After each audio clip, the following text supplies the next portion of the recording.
மகர ராசி அன்பர்களே, கார்த்திகை மாதம் மகத்தானதாக இருக்கப் போகிறதா? உங்களுக்கு ஏதாவது கவலைகள், கஷ்டங்களை கொண்டு வந்து தரப்போகிறதா? இந்த மாதத்தின் வழிபாடு, பரிகாரம் என்ன? இதெல்லாம் நம்ம பார்க்கணும். முதல்ல இந்த மாதத்தில் உங்களுக்கு இருக்கக்கூடிய நல்ல பலன்கள் என்ன? உங்கள் ராசிக்கு 11ஆம் பாவம் பலன்களை கொண்டு வந்து தரப்போகிறது. 11 அப்படின்னு சொன்னாலே லாபம், ஆதாயம் அப்படின்றது அர்த்தம். நண்பர்கள், சகோதரர்கள் அப்படின்றது அர்த்தம். நமக்கு ஆல்ரெடி ஒருத்தர் இருக்காங்க. அந்த இடத்துல இன்னொருத்தரும் வந்துடுறது. அதே இடத்த இன்னொருத்தர் பிடிச்சிடுறது. அது போன்ற விஷயங்களை 11ஆம் இடத்தோடு சொல்லலாம். எப்படி சொல்லலாம்?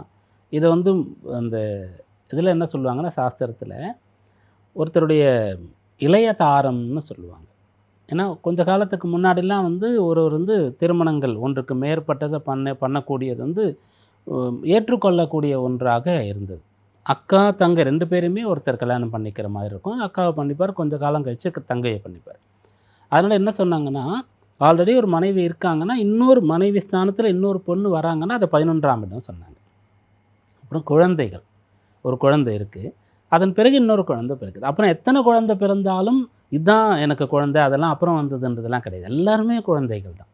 இன்னும் கேட்டால் அடுத்தடுத்து வரக்கூடிய குழந்தைகள் மேலே இன்னும் பாசம் அதிகமாகும். கடைசியாக இருக்கக்கூடிய கடைக்குட்டி மேலே நிறைய பேருக்கு பாசம் ரொம்ப அதிகமாக இருக்கும்.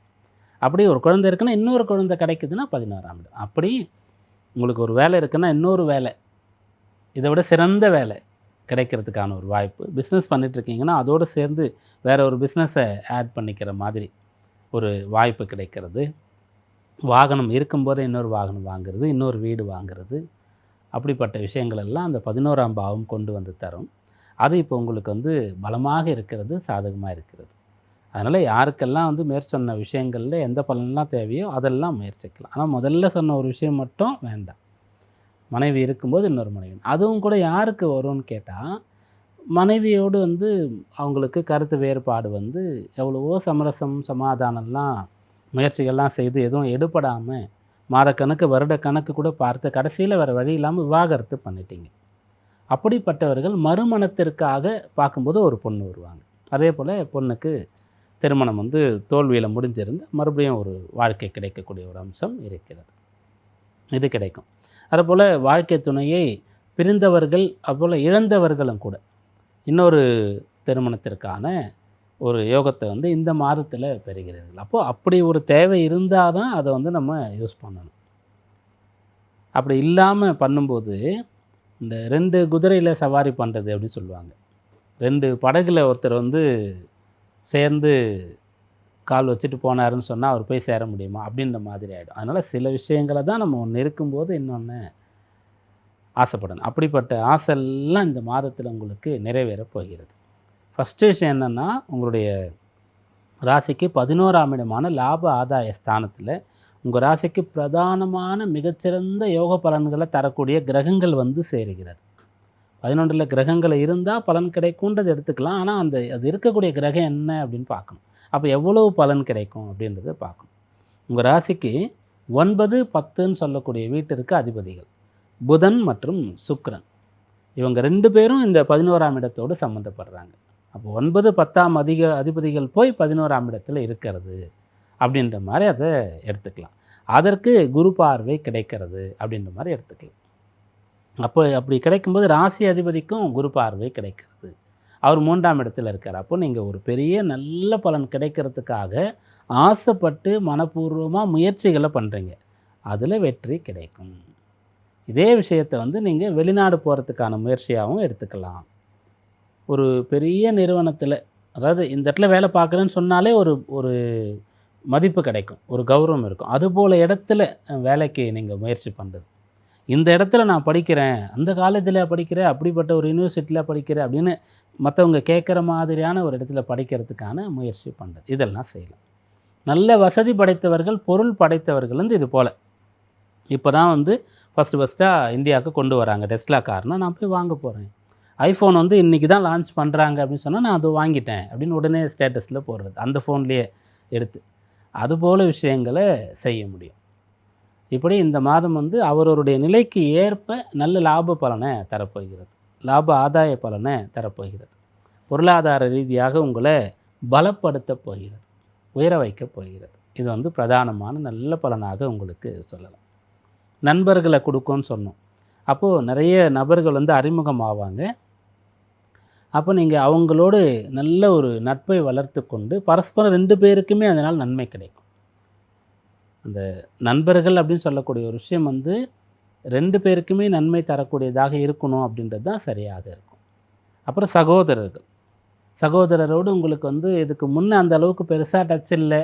அவங்க வேலையை அவங்க பார்க்குறாங்க. நீங்கள் உங்கள் வேலையை பார்த்துட்டீங்க. கல்யாணம் ஆனதுக்கப்புறம் பெருசாக கான்டாக்ட் இல்லைன்னா, இப்போது நீங்கள் சேர்ந்து ஒரு ஃபங்க்ஷனுக்கு போகிற மாதிரி இருக்கும். ஒரு ஃபங்க்ஷனில் பார்த்துக்கிற மாதிரி இருக்கும்.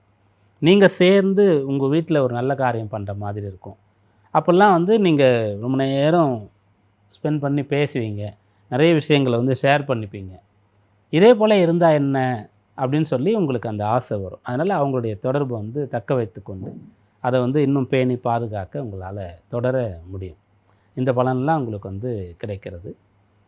திருமண விஷயங்களும் அப்படித்தான். கணவன் மனைவி வந்து தனித்தனியாக வேறு வேறு ஊரில் இருக்கிறீங்க.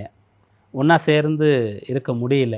ஏதோ அதுக்கு காரணங்கள் இருக்கிறது, தடைகள் இருக்குதுன்னா அதெல்லாம் நிவர்த்தி ஆகி கணவன் மனைவின்னு சொன்னாலே திருமணம்ன்றதே வந்து இவங்க சேர்ந்து இருக்கணுன்ற நோக்கத்தை கொண்டு தான் செய்யப்படுகிறதே. அப்படி இருக்கும்போது அந்த நோக்கத்திற்கே மாறாக அவங்க ஒவ்வொருத்தர் ஒரு இடத்துல இருந்தாங்கன்னு சொன்னால் அது வந்து அவ்வளோ சரியானதாக இருக்காது. அது தோஷம்னு தான் சொல்லணும். அவங்க வந்து பொருள் ஈட்டுவதற்காக இருந்தாலும் சரி, நல்ல வேலை விட முடியலன்னு இருந்தாலும் சரி, எந்த ஒரு காரணத்துக்காக இருந்தாலும் அப்போ அவங்க ஜாதகத்தில் கணவன் மனைவி சேர்ந்து இருக்கக்கூடிய குடுப்பனை இல்லை அப்படின்றது தான் சொல்லணும். அப்படி யாரெல்லாம் இருக்கீங்களோ அவங்க வந்து சேர்ந்து இருக்கக்கூடிய யோகத்தை பெறுவீர்கள். ஏன்னா கொஞ்சம் தியாகம் பண்ணுற மாதிரி இருக்கும். ஏன்னா அஷ்டமத்தில் கேது இருக்கார். அதனால தான் நம்ம வந்து ஏதாவது கவலைகள் உங்களுக்கு இருக்க போகிறதா அப்படின்ற மாதிரி கூட ஆரம்பத்தில் கேட்டிருந்தோம். கேது வந்து அஷ்டம ராசியில் சஞ்சரிக்கும்போது ஏதாவது எதிர்மறையான எண்ணங்கள் இருந்து கொண்டே இருக்கும். சில பேரை வந்து தூங்க விடாது. சில பேரை வந்து ஒரு பெரிய நல்ல விஷயத்த வந்து அவ்வளோ சீக்கிரம் செஞ்சிட விடாமல் நிறைய தடை பண்ணும். அப்புறம் தான் அவங்க அதை மீறி தான் செய்கிற மாதிரி இருக்கும். கேது வந்து 8ல் இருக்கும்போது இது போல் ஒரு தடைகளை பார்க்குற மாதிரி இருக்கும். ராகு 8ல் இருக்காருன்னு சொன்னால் அவங்க பெரும்பொருள் தேடி ஓடிக்கொண்டே இருப்பாங்க. அவங்களுடைய தகுதியை விட 10 டைம்ஸ் 100 டைம்ஸ் வந்து ஒரு இலக்கை வச்சுக்கிட்டு அதை நோக்கி ஓடிக்கிட்டே இருப்பாங்க. அது கூட பரவாயில்லை அப்படின்னு சொல்லலாம். சில பேர் தவறான வழியில் போய் மாட்டிப்பாங்க, அது வேறு. ஆனால் அந்த இன்டென்ஷன் அப்படின்னு சொல்கிறது கேது இருக்கும்போது என்ன பண்ணணும்னா அவங்களுக்கு ஏதாவது ஒரு விஷயங்களை பின்னடைவை தரக்கூடிய மாதிரி பண்ணுறதுக்கான ஒரு விஷயம் இருக்குது. அதனால் நீங்கள் ஒன்றை தியாகம் பண்ணி ஒன்றை அடையிற மாதிரி இருக்கும் அப்படி சொல்லலாம். எல்லா பலன்கள்லேயும் கிடையாது, மிக முக்கியமான விஷயங்கள் அதில் வந்து கொஞ்சம் நீங்கள் தியாகம் பண்ணால் தான் பலன் கிடைக்கும் அப்படின்ற மாதிரி இருக்கும். மற்றபடி இந்த மாதம் வந்து உங்களுக்கு ஆசைப்பட்ட மாதிரி பொருள் வாங்கிறது, ஆபரணங்கள் வாங்கிறது, வீடு வாகனம் வாங்கிறது இதெல்லாம் சாதகமாக இருக்குது. வெளியூர் வெளிநாடு பயணங்கள் சாதகமாக இருக்குது. திருமணம், நண்பர்கள், சகோதர உறவு இதெல்லாம் ரொம்ப சிறப்பாக இருக்குது. மனம் ஆகாத தம்பதிகளுக்கு ஒரு வாழ்க்கை துணை கிடைக்கிறதுக்கான, பொண்ணுக்கு பையனும் பையனுக்கு பொண்ணும் கிடைக்கிறதுக்கான ஒரு அமைப்பும் கூட இந்த மாதத்தில் சாதகமாக இருக்குது. கவனமாக இருக்க வேண்டிய ஒன்றே ஒன்று என்னன்னு சொன்னால், உங்களுக்கு வந்து இந்த மாதத்தில் குரு 7ஆம் இடத்துல சஞ்சரித்து கொண்டிருக்கார். ஆரம்பிக்கும்போது அதன் பிறகு அவர் 6ஆம் இடத்திற்கு வருவார். அப்போது இது போல் ஆசை அபிலாஷைகள்லாம் வந்து நீங்கள் அடைவதற்காக பெரும் பொருளை கடனாக வாங்கக்கூடாது. அதில் கேது 8ல் இருக்குன்னு சொன்னாலே அப்போ வந்து சில பேர் வந்து தன்னுடைய அந்த சொத்துக்களை வந்து ப்ளட்ஜ் பண்ணி அடம்பானம் அடகு வைத்து ஒன்றை செய்யணும்னு முற்படுவீங்க. அந்த ஒரு விஷயத்தை வந்து இந்த மாதத்தில் தவிர்க்கிறது நல்லது. அப்புறம் இந்த மாதத்தில் உங்களுக்கான வழிபாடு என்ன, நல்ல பலன் தரக்கூடிய பரிகாரம் என்ன அப்படின்னு பார்க்கும்போது, சங்கு, வெண் சங்கு, வலம்புரி சங்கு, இந்த சங்கு வந்து வீட்டில் இருக்குது அப்படின்னு சொன்னால் அதுக்கு பூஜை பண்ண ஆரம்பிங்க. அதுக்கு வந்து அபிஷேகம் பண்ணலாம். சங்கில் தீர்த்தம் விட்டு பால் விட்டு அபிஷேகம் பண்ணுறது ஒரு முறையாக இருக்கும். சங்குக்கே அபிஷேகம் பண்ணுறது, சங்குக்கு பூஜை பண்ணுறது, நைவேத்தியம் பண்ணுறது அப்படின்ற மாதிரி இருக்கும். அந்த சங்கை வந்து இந்த டைரெக்ஷனில் தான் வைக்கணும், இந்த தானியத்தில் தான் வைக்கணும், அதுக்கு வந்து இப்படிப்பட்ட அபிஷேகம் செய்யணும், இப்படிப்பட்ட பூஜை பண்ணணும் அப்படின்றதெல்லாம் இருக்குது. அப்போ வீட்டில் இது போல் ஒரு சங்கு இருக்குதுன்னு சொன்னால் அதற்கு பூஜை பண்ணுங்கள். அல்லது நீங்கள் வெளியிடங்களுக்கு எங்கேயாவது கோயில் குளங்களுக்கு செல்கிறீர்கள் என்று சொன்னால் அந்த இடத்துல இது போல் நல்ல சங்காக தேடி நீங்கள் வாங்கி கொண்டு வந்து இந்த பூஜையை வந்து செய்ய ஆரம்பிக்கலாம். இது வந்து இந்த மாதத்தில் உங்களுக்கான நல்ல ஒரு பலன் தரக்கூடிய பரிகாரம். மிகச்சிறந்த பலன் இந்த மாதத்தில் நீங்கள் அடையலாம்.